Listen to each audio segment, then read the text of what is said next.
કળિયુગના 33 કરોડ દેવ છે. એમાં આપણે હનુમાનજી, માતાજી, ગણપતિ બધા ભગવાન રામને બધાને માનતા હોય. પણ આપણો ઈષ્ટદેવ છે ભગવાન કૃષ્ણ. જે મારો ને તમારો ઈષ્ટદેવ છે આપણો ભગવાન કૃષ્ણ. એ ભગવાન કૃષ્ણ આજથી 5000 વર્ષ પહેલાં મથુરાની જેલમાં જન્મ થયો. અને એ કૃષ્ણ છે કે ભરવાડ નહોતા, ક્ષત્રિય હતા. એનો જન્મ જેલમાં થયો. જેલમાં થયા પછી એના પિતા વાસુદેવ, અને મારું નામ દેવકી અને વાસુદેવ ટોપલામાં મૂકી અને ગોકુળમાં નંદ બાબાના ઘરે ભગવાન કૃષ્ણને મૂકવા ગયા. જે નંદ હતા ને એ ભરવાડ હતા.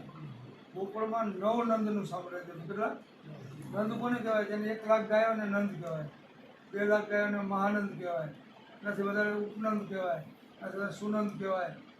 જેની પાસે વધારે ગાયો એ મોટો રાજા. તો ભગવાન કૃષ્ણના પિતા વાસુદેવ ટોપલામાં મૂકી અને ગોકુળમાં નંદ બાબાને ઘરમાં મૂકવા ગયા. તમે હાથ આપણે ભગવાનને લેવા નથી ગયા, આપણા બાપ દાદા વગર મસૂડા નથી ગયા, પણ ભગવાનના પિતા આપણા ઘરે મૂકવા આવ્યા. અને એનો સીધો અર્થ એવો થાય કે ભગવાન સામેથી હાલીને આપણા આંગણે આવ્યા. અને એ આજથી 5000 વર્ષ પહેલાં ભગવાન કૃષ્ણ કે આપણો ને આખી દુનિયાનો દેવ છે. આપણે બી અમારો દેવ એવું નથી, આખી દુનિયાનો દેવ છે. દુનિયામાં 33 કરોડ દેવ છે, બ્રહ્મા, વિષ્ણુ, મહેશ. પણ ભગવાન કૃષ્ણ છે ને એ આખી દુનિયાનો ગુરુ છે, જગતગુરુ કહેવાય. વસુદેવ સુતમ દેવ કંસ ચાણુ મર્દન દેવકી પરમાનંદમ કૃષ્ણ વંદે જગતગુરુ. આખી દુનિયાનો જગત, આખી જગત એટલે દુનિયા. બીજા દેવ છે 33 કરોડ દેવ, પણ આખી દુનિયાનો ગુરુ તો ભગવાન કૃષ્ણ છે, જગતગુરુ.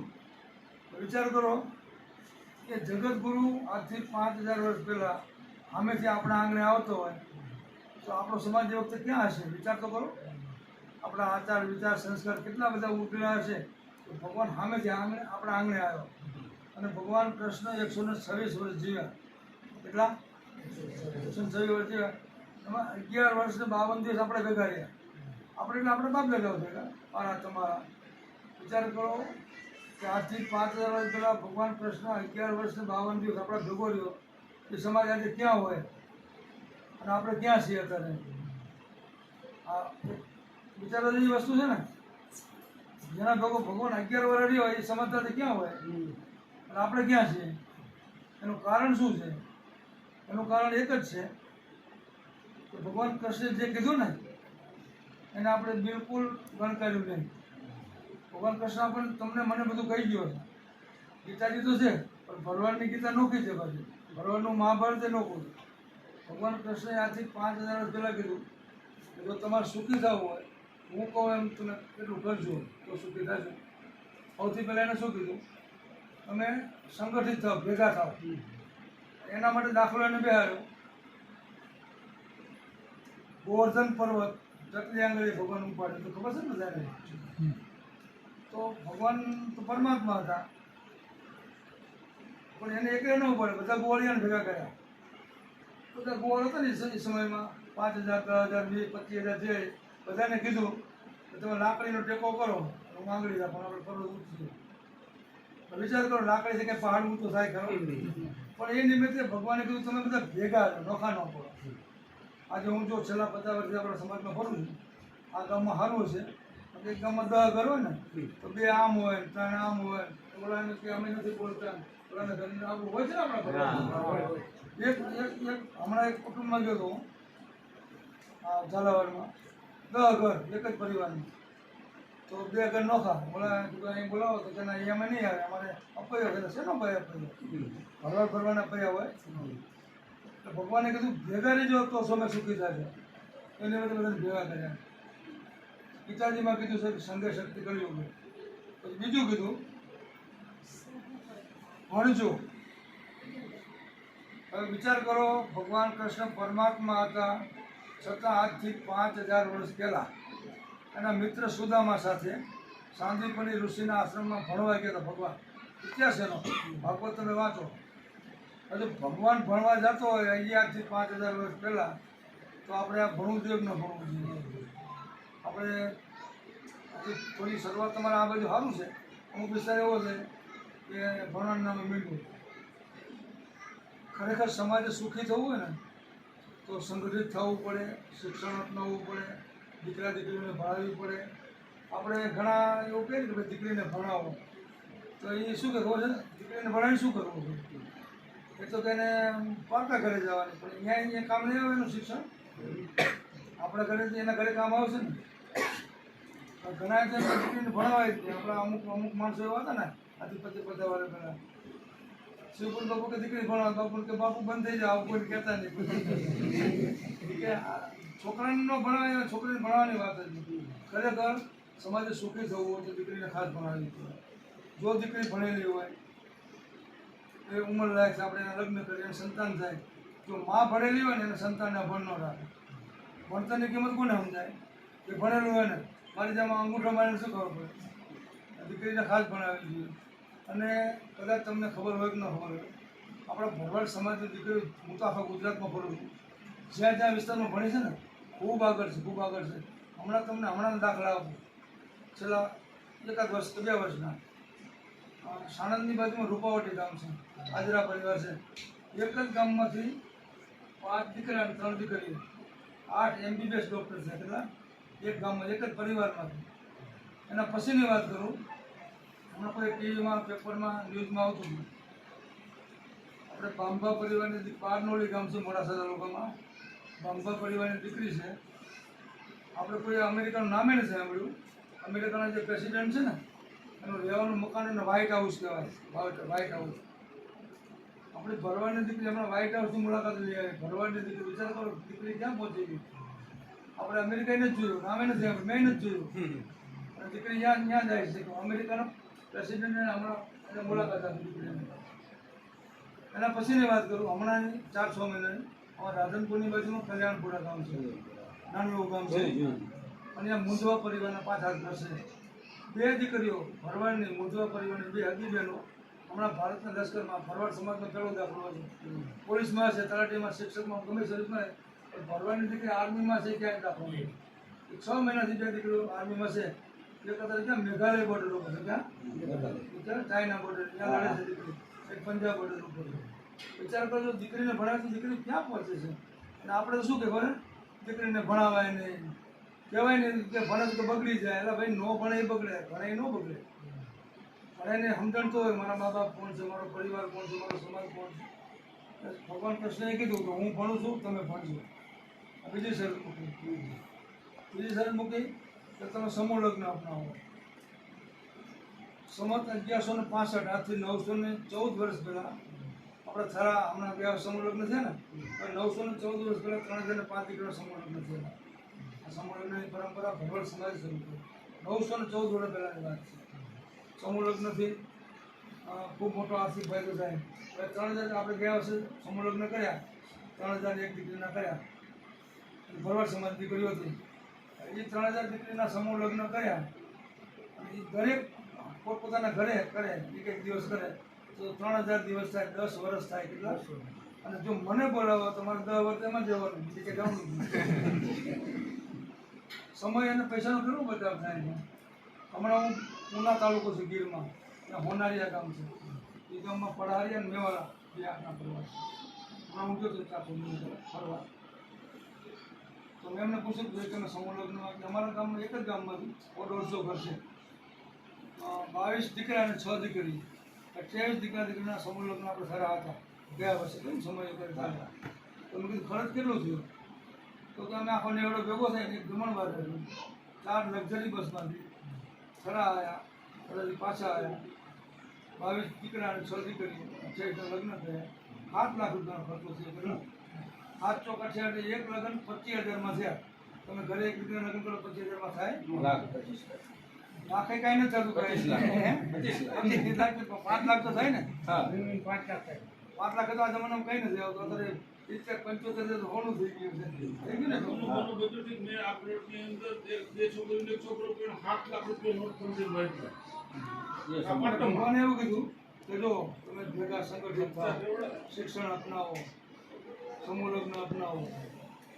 પછી કીધું આટલું બધું અપનાવ્યા પછી તમે આપણા ભરવાડ સમાજમાં ઘણી બધી અંધશ્રદ્ધાઓ હોય, ખોટા વ્યાયામ હોય અને તમને ખબર છે આપણે તો આપણે ભરવાડ છીએ મેં ભરવાડના ઘરે જન્મ લીધો મને ખબર છે જાહેરમાં બોલતા પણ આપણને સંકોચ થાય તો ઘણી વખત તમને અમુક બીજા સમાજના માણસો ને કહેતા હોય તો બાપુ તમારે ભરવાડ આવા અને એક શબ્દ નથી બોલી શકતા આપણે મોટામાં મોટો પૂરી વાત છે તમને બધાને ખબર છે ને આપણે દીકરીના પૈસા લઈએ છીએ આ રહેશો ને ના અમારે તો ચોખ્ખું સારું હોય છે. પછી તો સારી વાત છે અહીંથી કાઠીમાં થોડુંક છે તો ભાવ નામ પડે ને અહીંયા કોઈ મોઢું મેલું જો કર્યું એક ઘરે વસ્તુ કહી છે દો ભલે. એક ભરવાડ લે તમે લો ભરવાડ એક એટલે બધા આપી દઉં હા એ તો બધું.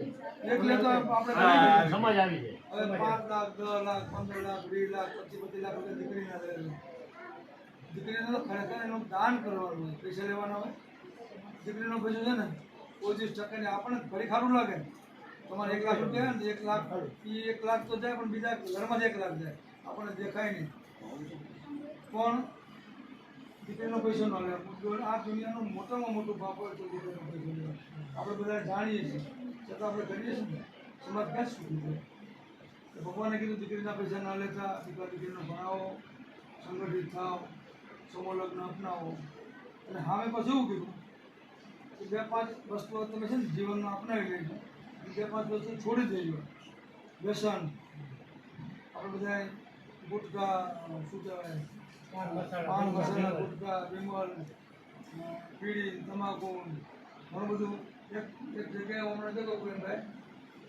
ભાઈને ભરવાનું નહોતું મારા આમ બેઠો આમ જોડતો હતો પછી આમ બંધ કરી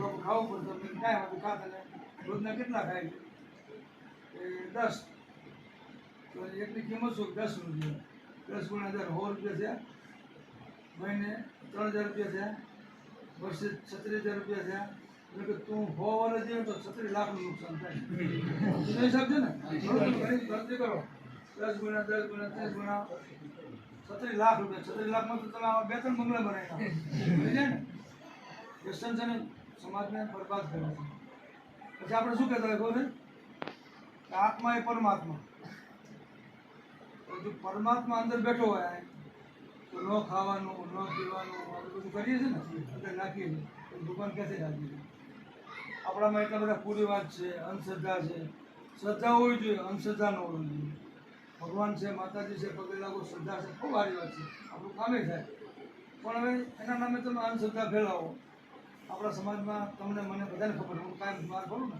એટલી બધી અંધશ્રદ્ધાઓ છે ને છોકરો ભણવા મૂકો ને સાડે તો માતાને દાણા જોવો મજાક નથી કરતો.